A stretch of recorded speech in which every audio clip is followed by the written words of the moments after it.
Hi friends, welcome to our channel. ఈరోజు మీకోసం good quality German shepherd puppy అనేది అమ్మకానికి అయితే తీసుకురావటం జరిగింది. ఫీమేల్ పప్పీ యాల్బ్లో ఉంది. అంతేకాకుండా ఈ పప్పీ చాలా యాక్టివ్గా ఉంటుంది.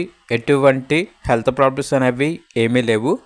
ఈ పప్పీకి 20 నెయిల్స్ అనగా 20 గోర్లు ఉన్నాయి అని అయితే చెప్పడం అయితే జరిగింది. ట్రాన్స్పోర్టేషన్ ఏపీ మరియు తెలంగాణ ఈ 2 స్టేట్స్కి ప్రొవైడ్ చేస్తారు. పప్పీ ఉన్న లొకేషన్ వచ్చేసి తార్నాక నియర్ సికింద్రాబాద్, హైదరాబాద్. ఇక పప్పీ కావాలన్న వారు ఈ వీడియో కింద టైటిల్లో ఓనర్ నెంబర్ అనేది డిస్ప్లే చేయడం జరిగింది. ఓనర్కి కాల్ చేయండి. అలాగే ఛానల్ని సబ్స్క్రైబ్ చేసుకోండి. Thank you. By by.